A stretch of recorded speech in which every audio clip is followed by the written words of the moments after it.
राजेंद्र कुमार जी, दरभंगा, बिहार। राधे महाराज जी, आपके चरणों में कोटि कोटि प्रणाम।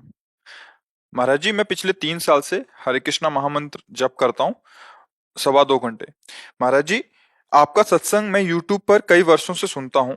आप कहते हैं कि श्री राधा कृष्ण के आश्रित और भरोसे हो जाओ और उनकी शरणागति ले लो। महाराज जी, मैं राधा कृष्ण के आश्रित अपने आप को करता हूँ, परंतु उन उनके पूर्ण आश्रित नहीं हो पाता, जिससे शंका और भय से प्रभावित रहता हूँ और मन बेचैन रहता है। महाराज जी, मेरा मार्गदर्शन करें। इतना तो पकड़ लिया कि पूर्ण आश्रित नहीं हो पा रहे, तो इतना और पकड़ लो कि कौन सा ऐसा आश्रय है जो पूर्ण आश्रित नहीं होने देता। किसका आश्रय ऐसा है जो मुझे रोक रहा है पूर्ण आश्रय से? पकड़ सकते हो? कौन है ऐसा? ढूंढा अपने अंदर अपने ही जन है। है? अपने ही जन है, घर के हाँ अपने जन है जिनसे आयास नहीं किया जा हाँ सकता। हाँ, जी। बाहर वाले घर के और अंदर वाले घर के अपने जन ही हमें धोखा दे रहे हैं। बात समझना, सही बात पकड़ी। अब इसको भगवान श्री राम के श्री मुखारविंद से भगवान ने कहा, जननी जनक बंधु सुत दारा तनु धन धाम सुहृद परिवारा। ये ही जो है बाहर वाले, ये हमारे भगवद आश्रय में बाधा पहुंचा देते हैं।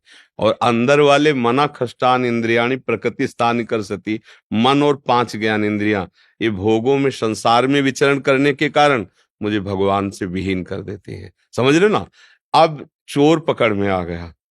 अब हमको इसको हटाना है।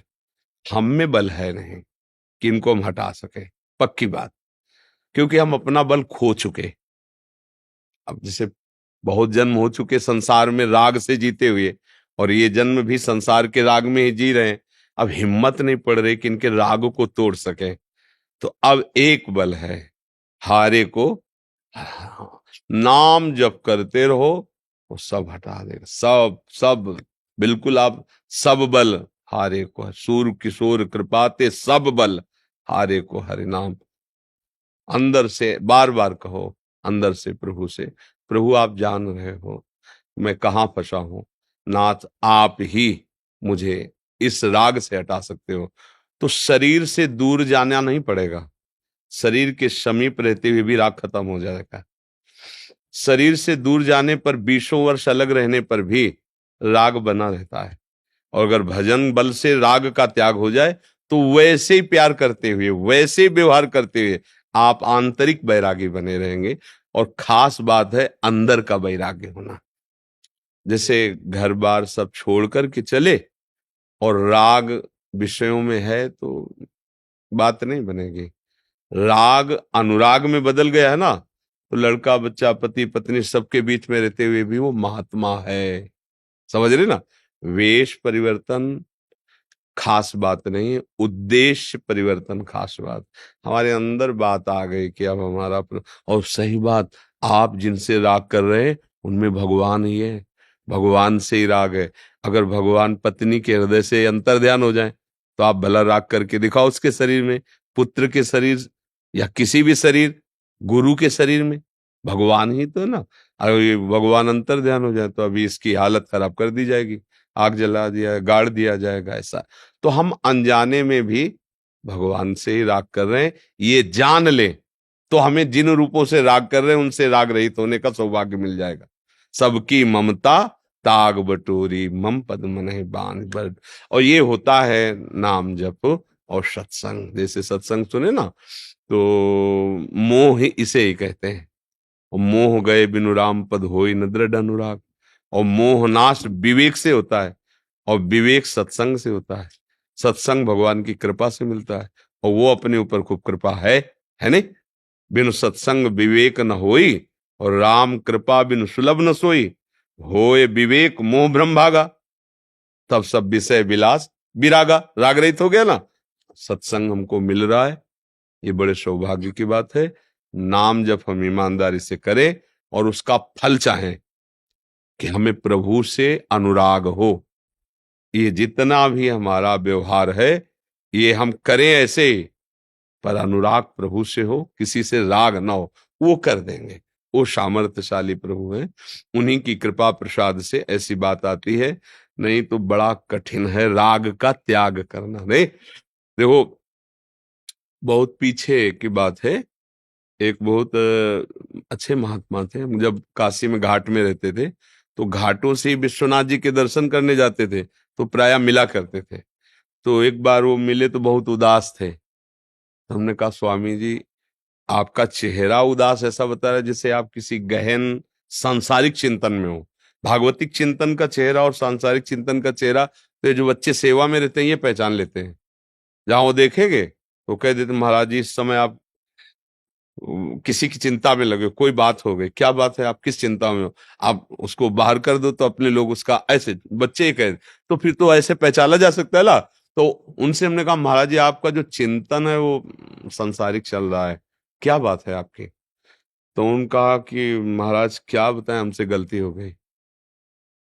धीरे धीरे हमने 90,000 रुपये एकत्रित किए। ये 25-28 वर्ष पहले की बात होगी। 90,000 रुपये।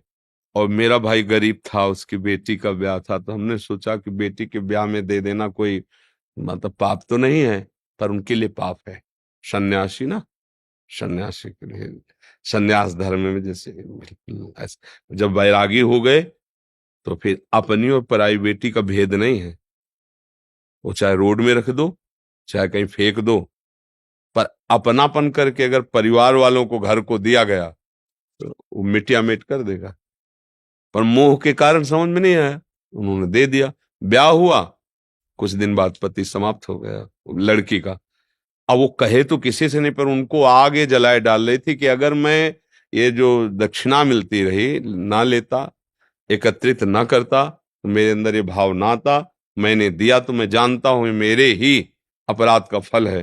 तो वो बहुत फिर उनको जैसे भगवान ने प्रेरणा की, महाराज जी भगवान का विधान प्रबल होता है, आप तो एक निमित्त मात्र हैं, पर अंदर अंदर हमें शिक्षा मिल रही थी कि भगवान इस रूप में शिक्षा दे रहे हैं। मुंह छोड़ पाने, देखो सन्यासी हो गए, हाँ मुंह देखो ले गए ना घसीट के। मुंह छोड़ना बहुत कठिन बात होती है, वो अंदर रहता है और अंदर वाला खत्म हो जाए तो घर में रहते हुए भी आप महात्मा हैं, समझ रहे ना। और वो भगवान ही कृपा करते हैं, उनकी शरण में हो, उनका नाम जप करो, सत्संग सुनो, वो सब कृपा कर देते हैं। पहले जब मंत्र जब करता था मैं, तो शुरू में साल भर तक मन में बहुत उल्लास उत्साह उमंग रहता था, अंदर से एक बहुत मन खिला खिला रहता था।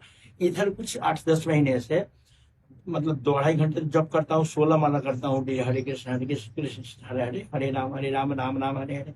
लेकिन इधर 7-8 महीने से एक अजीब सा डर शंका छाया रहता, वो भी अपने निज जन से, घर के जन से। इसका कारण मोह माने होता है अज्ञान, इसका कारण अज्ञान है। भक्त का हृदय जब एकमात्र भगवान का आश्रय ले लेता है तो पहला लक्षण प्रकट होता है निर्भय, फिर होता है निश्चिंत, फिर होता है निशोक। ये लक्षण आने लगे। आश्रय ना, वो घर का आश्रय, परिवार का आश्रय, उनसे स्नेह, उनसे प्यार, ऐसे ही करो और उनमें भगवत भाव कर लो बस। शक्ति आशा हम नहीं रखते हैं बाबा कि हमको कुछ करें, लेकिन उनका जो द्वेष मेरे प्रति है, अब किस चीज एक तो बात बताए, मार्कंडेय ऋषि के आश्रम के समीप जो है एक राजा और एक वाणिज्य कार्य करने वाले वैश्य दोनों मिले। उन्होंने राजा से पूछा आप कैसे, तो उन्होंने कहा कि राज्य छिन गया है और निकाल दिए गए हैं, पर मुझे अपने उसी राजपद की चिंता हो रही है, मुझे राज रानियों की चिंता हो रही है, मैं जी नहीं सकता। और आप यहाँ कैसे? तो बोले परिवार के जिनके लिए मैंने पूरा जीवन सब कुछ किया ना, उन्होंने धक्का मार के मुझे निकाल दिया है, पर मेरा मन उन्हीं के लिए रो रहा है, मैं उनके बिना जी नहीं सकता। तो बोले पास में मार्कंडेय जी का आश्रम है, उनके पास चलते हैं, प्रश्न करते हैं। तो उन्होंने जाकर तो उन्होंने कहा यही भगवती माया है यही भगवान की माया। जैसे हम कहते हैं ना हमें कोई आसक्ति नहीं, ये वो आसक्ति बोल रही है। जैसे हम कहते हैं ना हमें कोई अहंकार नहीं, वो अहंकार ही बोल रहा है। अगर अहम ना हो तो बोलने की सामर्थ्य नहीं आएगी कि मेरे को अहंकार नहीं है। तुम अहंकारी हो, शांत। और अहंकार है, कहेगा कैसे आप कह सकते हैं अहंकार है, मेरे अंदर बिल्कुल अहंकार नहीं। अगर वो कहे कि तुम अहंकारी हो सकता है मुझे नहीं दिखाई दे रहा, ये संत है इनको दिखाई दे रहा होगा, हो सकता है। वो अहंकार नहीं है ना, इसलिए वो स्वीकार कर लेगा। तो इसलिए हमें चाहिए कि हम अपनी गलती को गलती स्वीकार करें कि मुझे परिवार से राग है, हे हरि आप कृपा करके मुझे अनुभव कराओ कि आप ही मेरे परिवार के रूप में हो और मैं आपके ही भाव में परिवार से प्यार करूं। अलग जाने की जरूरत नहीं है, भाव बदलने की जरूरत है। बस भाव बदला कि आप जीत गए। और भाव बिगड़ जाए तो बाजार में सामान मारी घूमती है, भाव बिगड़ गया तो संसार में मारे घूमना पड़ेगा, और भाव बन जाए तो बड़ी अच्छी कीमत मिलती नहीं। बोले अब भाव बाजार में इसका उठ गया है तो संसार से भाव उठाओ, प्रभु की तरफ भाव लगाओ, अभी कीमत हो जाएगी आपकी।